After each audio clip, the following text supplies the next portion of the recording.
السلام علیکم ورحمۃ اللہ وبرکاتہ۔ بسم اللہ والحمدللہ والصلاۃ والسلام علی رسول اللہ وعلی آلہ وصحبہ اجمعین۔ ربنا لا تزغ قلوبنا بعد إذ هديتنا وهب لنا من لدنك رحمة إنك أنت الوهاب۔ ربنا هب لنا من أزواجنا وذرياتنا قرة أعين واجعلنا للمتقين إماما۔ اللهم أرنا الحق حقا وارزقنا اتباعه وأرنا الباطل باطلا وارزقنا اجتنابه۔ عزیز بہنوں، آج میرا عنوان ہے توبہ۔ توبہ کرنا، رجوع ہونا، اللہ سے معافی مانگنا۔ استغفار کرنا کے معنی پلٹ آنا یعنی گناہوں سے پلٹ آنا۔ معافی طلب کرنا سے مراد دل سے یہ ماننا کہ ہم واقعی گناہ کیے ہیں، آئندہ ایسا کام نہیں کریں گے، پھر اللہ عز و جل ضرور اپنے بندوں کو معاف کریں گے۔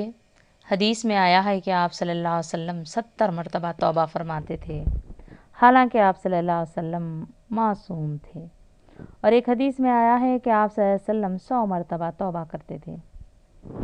تو آئیے آج ہم اپنا محاسبہ کریں۔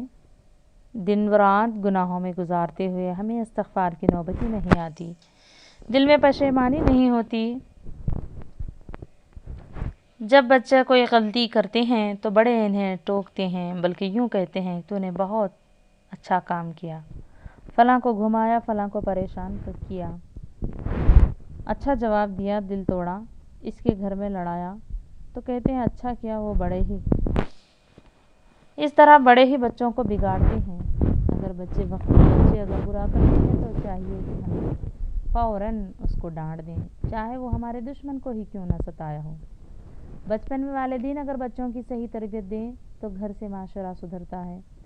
بچوں کو پہلے بڑوں کا احترام کرنا سکھائیں، چاہے کوئی بھی بزرگ کیوں نہ ہو، آس پاس رہتے ہوں یا خاندان کے ہوں، ہر ایک سے ادب احترام سے پیش آئیں۔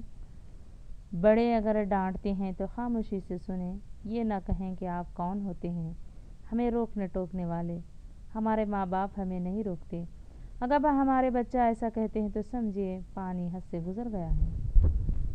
ہاں، تو بات ہو رہی تھی توبہ کی، تو چاہے ہم سے گناہ ہوں یا نہ ہوں، بس ہر ہمیشہ استغفار کرتے رہنا چاہیے، تاکہ ہم اللہ کے محبوب بن جائیں، اللہ تعالیٰ سے رجوع ہوں گے، اللہ کے عاجز بندوں میں شامل ہو جائیں گے۔ بڑے بڑے صحابہ اولیاء اکرام بے انتہا تقویٰ کی زندگی گزارتے ہوئے یہ کہتے تھے کہ کاش میں کوئی تنکا ہوتا، مجھے جانور چل جاتا، میرا حساب نہ ہوتا۔ اب ہمارے خدا کے ساتھ خدا کے احکام کی نافرمانی کیے ہوں تو خدا سے معافی مانگیے۔ انسان کو دیر نہیں کرنا چاہیے۔ اللہ ہی ایسی ہستی ہے جو بار بار معاف کر دیتی ہے اور بندے کا عیب کسی پر ظاہر نہیں کرتا۔ دیر آئے درست آئے کے مثل رب اپنے بندے کو قبول کرتا ہے۔ توبہ سچی پکی ہو، دوبارہ گناہ کا ارتکاب کا ارادہ نہ ہو، کیونکہ اللہ کے ارادے سے تو اللہ آگاہی ہے آپ کے ارادے سے۔ ہاں، اگر بھولے سے پھر گناہ ہو جائے تو ندامت سے معافی مانگیے، وہ غفور الرحیم ہے۔ اگر آپ نے کسی بندے کے ساتھ زیادتی کی ہو تو پھر بندے سے معافی مانگ لینی چاہیے، جب تک وہ بندہ معاف نہ کرے پھر وہ معاف نہیں ہو سکتا۔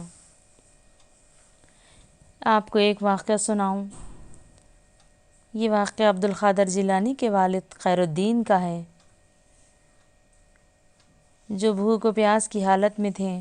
ایک نہر میں بہتا ہوا میوہ ملا، بھوک کی وجہ سے وہ کھا لیا، پھر احساس ہوا کہ یہ تو کسی باغ سے گرا ہوا پھل ہے، میں نے بغیر اجازت کھا لیا۔ پھر پتہ لگایا وہ باغ کس کا ہے۔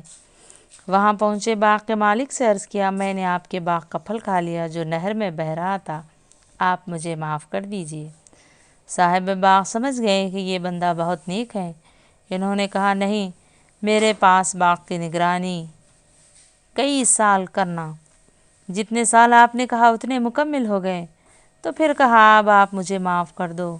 تو پھر کہا، نہیں، میری ایک بیٹی سے شادی کرنی ہوگی۔ تو اس طرح وہ شادی ہوئی، معافی ہوئی، دیکھیے اللہ والے کس طرح معافی مانگ لیتے تھے، آخرت کا ڈر ان کے دلوں میں کس طرح گھرا رہتا تھا۔ اللہ تعالی ہمیں معافی مانگنے والا بنائے، توبہ کرنے والا بنائے۔ وآخر دعوانا ان الحمدللہ رب العالمین۔